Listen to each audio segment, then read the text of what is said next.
सविनय आंदोलन दांडी मार्च यहाँ पर आए हैं।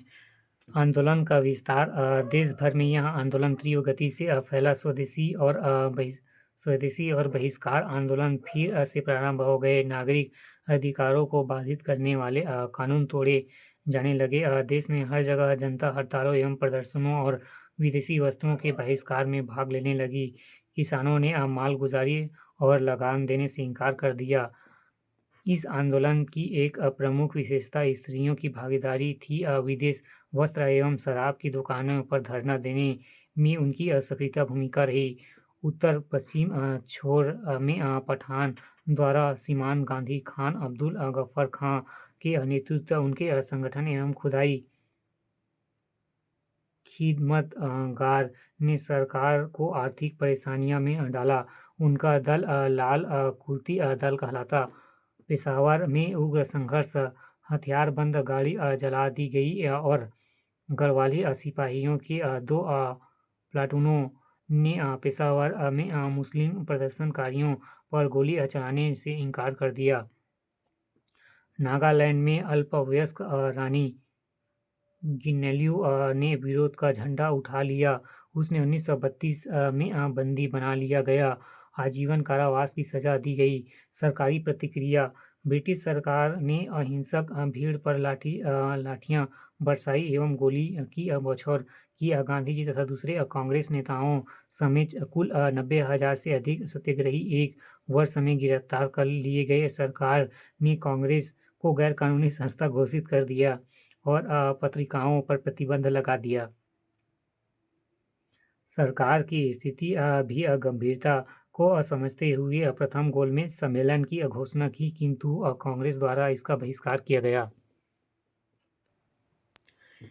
गांधी इरविन समझौता। कांग्रेस के भाग न लेने के प्रथम गोलमेज सम्मेलन विफल रहा। तब सरकार ने कांग्रेस के राजनीतिक महत्व को स्वीकारते हुए समझौते का प्रयास किया। उन्होंने गांधी जी व अन्य नेताओं को रिहा कर दिया एवं कांग्रेस को अवैध संस्था घोषित करने वाले आदेश वापस ले लिया। तब कांग्रेस प्रतिनिधि के रूप में गांधी जी व इरविन को निम्न समझौता हुआ। इस समझौते के अनुसार सरकार ने निम्न आश्वासन दिए। सरकार दमनकारी अध्यादेश वापस लेगी। अहिंसक राजनीतिक बंदियों को मुक्त कर दिया जाएगा तथा उनकी जब्त संपत्ति वापस कर दी जाएगी। सरकार ऐसे लोगों को बंदी नहीं बनाएगी जो शराब, अफीम तथा विदेशी वस्त्र की दुकानें पर शांतिपूर्ण धरना देंगे। समुद्र तट से लोगों को बिना किसी कर के नमक बनाने देंगी। जिन लोगों ने आंदोलन के दौरान नौकरियों से त्याग पत्र दे दिया है, उन्हें सरकार वापस लेने पर विचार करेगी। कांग्रेस की ओर से महात्मा गांधी ने निम्नलिखित बातें स्वीकार की। पहला, कांग्रेस अपना सविनय आंदोलन स्थगित कर देगी। दूसरा, कांग्रेस द्वितीय गोलमेज सम्मेलन में भाग लेगी। तीसरा, आंदोलन के दौरान पुलिस जातिवियों की जांच की मांग कांग्रेस त्याग देगी। चौथा, कांग्रेस ब्रिटिश माल के बहिष्कार एवं राजनीतिक हथियार के रूप में प्रयोग नहीं करेगी। पांचवा, कांग्रेस द्वारा यह समझौता न मानने पर सरकार शांति व्यवस्था के लिए आवश्यक कार्यवाही करने हेतु स्वतंत्र होगी। आलोचना। गांधी जी ने सरदार भगत सिंह एवं सुखदेव और राजगुरु को बचाने की कोई पहल नहीं की। 31 मार्च 1931 को इन तीनों को फांसी की सजा दे दी गई। नमक कानून भी नहीं हटाया गया। समझौता शासन के लिए निश्चित रूप में एक विजय थी, क्योंकि इसके द्वारा कांग्रेस ने दिन प्रतिदिन उग्र होते सविनय आंदोलन को समाप्त कर दिया।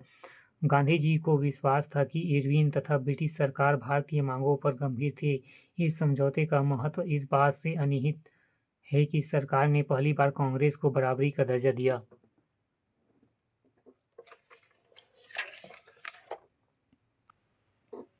गोलमेज सम्मेलन। प्रथम गोलमेज सम्मेलन 1930 से 31। उद्देश्य साइमन कमीशन की रिपोर्ट पर विचार करना। ब्रिटिश सरकार द्वारा लंदन में भारतीय नेताओं और सरकारी प्रवक्ताओं का पहला गोलमेज सम्मेलन। कांग्रेस ने सम्मेलन का बहिष्कार किया। सम्मेलन विफल। द्वितीय गोलमेज सम्मेलन 1931।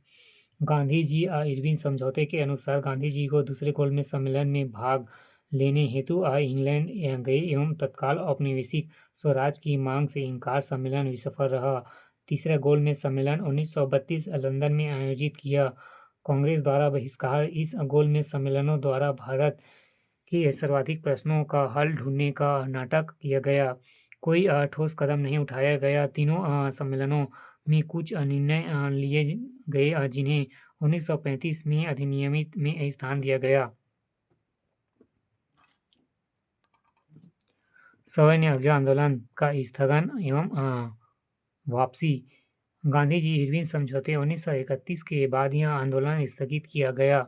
द्वितीय गोलमेज में विफलता, जिसमें कांग्रेस ने भी भाग लिया था, के बाद पुनः आंदोलन प्रारंभ किया, जिसे 1933 में स्थगित कर 1934 में वापस ले लिया गया।